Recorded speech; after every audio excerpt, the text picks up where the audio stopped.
Hello दोस्तों, कैसे हैं आप सबका स्वागत है मेरे यूट्यूब चैनल मदर्स टच में। आज का हमारा टॉपिक रहने वाला है टाइफाइड। बच्चों में टाइफाइड के सिम्टम्स क्या क्या हो सकते हैं, उनको टाइफाइड होने के रीज़न क्या हो सकते हैं, हम बच्चों को इस बीच क्या क्या दे सकते हैं, वो क्या क्या खा सकते हैं। आज हम इसी के बारे में चर्चा करेंगे। जैसे कि आप जानते हैं, टाइफाइड बहुत ज़्यादा मेजर केस में हो जाए तो बच्चा बहुत ज़्यादा परेशान हो जाता है। इनफेक्ट अगर बड़ों को भी हो जाए तो बड़ों को भी बहुत ज़्यादा प्रॉब्लम फेस करनी पड़ सकती है। टाइफाइड को हम मियादी बुखार भी कहते हैं। टाइफाइड मेनली दो रीज़न से होता है, या तो आप गंदा पानी पी रहे हैं, या आप स्ट्रीट फूड खा रहे हैं, आप कोई ऐसा फूड खा रहे हैं जिसमें बैक्टीरिया है। ये बैक्टीरियल इन्फेक्शन की वजह से होता है। तो हमें ध्यान रखना है कि हमें इस टाइम या जनरली भी हम खाएं तो हम ऐसी सेफ़ जगह से खाएं जहाँ पे गंदगी ना हो, सेफ़ इन्वायरमेंट हो, साफ़ सफाई का पूरा ध्यान रखा गया हो। और पानी की बात करें तो हम पानी को बच्चों को ऐसे दे सकते हैं कि पहले हम उसको बॉईल कर लें, फिर हम उसको ठंडा करके फिर आप उसको बच्चे को पानी दे दीजिए। इनफैक्ट वही पानी आप भी लीजिए, वो आपकी और बेबी दोनों की हेल्थ के लिए बेनिफिशियल होगा। आप कुछ भी खाएं, इनफैक्ट कुछ भी खाएं, लंच, डिनर, ब्रेकफास्ट, कोई स्नैक्स, कुछ भी खाते हैं, कहीं भी बाहर जाते हैं तो ज़रूर से ज़रूर याद से अपना हैंड वॉश ज़रूर कीजिए, क्योंकि ये माउथ स्प्रेड है। अगर आपके हाथ में कोई इन्फेक्शन है, बैक्टीरिया है, और आप उसको डायरेक्ट खाना खा रहे हैं तो वो माउथ के थ्रू आपकी बॉडी में जाता है और वो आपको इन्फेक्ट कर सकता है। तो आपको इन चीज़ों का थोड़ा सा ध्यान रखना है। अब हम बात करेंगे सिम्टम्स के बारे में, कि अगर बच्चों में या बड़ों में फ़ीवर आता है। फ़ीवर तो कॉमन है, जैसे कि 3-4 दिन अगर फ़ीवर है, आप पैरासीटामोल दे रहे हैं, हाई फीवर जा रहा है, कंटिन्यू बुखार टूट नहीं रहा है, क्योंकि बुखार का टूटना बहुत ज़रूरी होता है। अगर बुखार नहीं टूट रहा है तो आप समझ सकते हैं कि वो एक टाइफाइड की निशानी है। सिम्टम्स में हम बात कर सकते हैं फ़ीवर बेबी को हो सकता है, और वो फ़ीवर धीरे धीरे बढ़ सकता है। बेबी को डायरिया की प्रॉब्लम भी हो सकती है।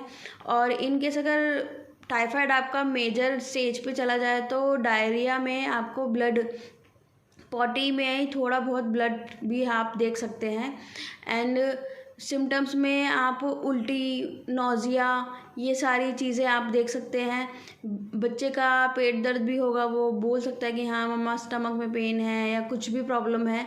तो ये मेजर सिम्टम्स हैं जो आपको देखने को बेबी में मिल सकते हैं। तो इन चीज़ों का आपने ध्यान रखना है कि अगर जैसे बेबी का फ़ीवर नहीं टूट रहा है, 3-4 दिन आप घर पे उसका ट्रीटमेंट दे रहे हैं, पैरासीटामोल की ड्रॉप्स दे रहे हैं, क्रोसिन ड्रॉप्स दे रहे हैं, अगर उनके बाद भी उसको रिलीफ नहीं आ रहा है तो आपको डॉक्टर को चेक कराना चाहिए, क्योंकि ये कॉमन सिम्टम कई बार मेजर हो जाते हैं और बेबी को अंदर से इन्फेक्शन हो सकती है। टाइफाइड अगर बढ़ जाता है तो वो किडनी में इन्फेक्शन फैला सकता है, लंग्स में इन्फेक्शन फैला सकता है। तो इस करके हमको ध्यान रखना है कि जब भी आपको लगे 2-3 दिन में फ़ीवर ठीक नहीं हो रहा है तो आपको डॉक्टर के पास जाना है और डॉक्टर से कंसल्ट करना है। कंसल्ट करने के बाद आप उनको बताइए कि बेबी को पेट दर्द है, सर दर्द है, बेबी खा नहीं रहा है, क्योंकि ये कॉमन सिम्टम है जो बच्चे में आते हैं। और टाइफाइड के बारे में कैसे पता लगेगा, डॉक्टर भी बेबी का यूरिन टेस्ट करा सकते हैं, ब्लड कल्चर रिपोर्ट करा सकते हैं। इन टेस्ट के थ्रू आपको पता चल सकता है कि हाँ बेबी को टाइफाइड है या नहीं है। और जब आपको लगता है कि बेबी को टाइफाइड है तो डॉक्टर की प्रिस्क्राइब मेडिसिन तो आपने देनी ही है, पर आपने ये भी ध्यान रखना है कि इस दौरान बेबी हाइड्रेटेड रहे, डिहाइड्रेशन बेबी के अंदर ना हो, इससे वो इन्फेक्शन और ज़्यादा फैल सकती है। आप बेबी को फूड में आप ज़्यादा ऑयली या बाहर का फूड अवॉइड कीजिएगा अगर आप बेबी को देते हैं तो।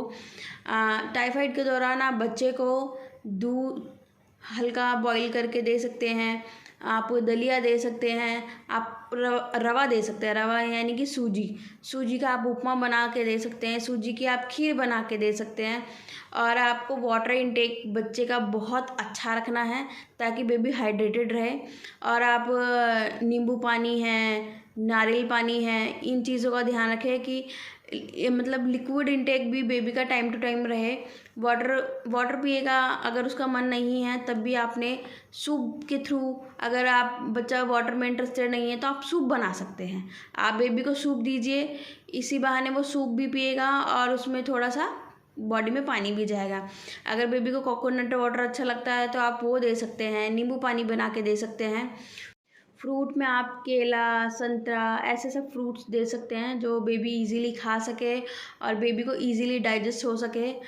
अब हम टाइफाइड से अगर बचाव की बात करें तो हमें अपने आसपास साफ़ सफाई रखनी है, गंदगी नहीं होनी चाहिए। अगर आपको लग रहा है आपकी फैमिली में से किसी को भी फीवर है, ये कोल्ड एंड कफ है, कोई भी प्रॉब्लम है, तो आप बेबी से थोड़ा डिस्टेंस बना के रखें। अगर बेबी को है तो आप कोशिश करें कि अदर पर्सन भी उसके कांटेक्ट में ना आए, जिससे इन्फेक्शन बढ़े ना, फैमिली में और लोगों को ना हो। और साफ़ सफाई के साथ आप थोड़ा बच्चे का खाने पीने का भी ध्यान रखिएगा। और अदर आपको लग रहा है कि अगर आप बाहर बेबी को वॉक के लिए लेके जाते हैं या बेबी को बाहर घुमाने लेके जाते हैं तो प्लीज़ बेबी को अच्छे से कवर करके रखिए, उसके हैंड्स को सैनिटाइज़ कीजिए। और अगर आपको लगता है कि बेबी ठीक हो रहा है तभी आप उसको बाहर लेके जाइए, अदरवाइज़ आप अवॉइड कीजिए। आई होप आपको ये वीडियो बहुत हेल्पफुल रही होगी। अगर ऐसी ही वीडियोस जानकारी के लिए मुझे फॉलो करें, लाइक करें, शेयर करें, सब्सक्राइब करें। Thank you so much. Radhe Radhe.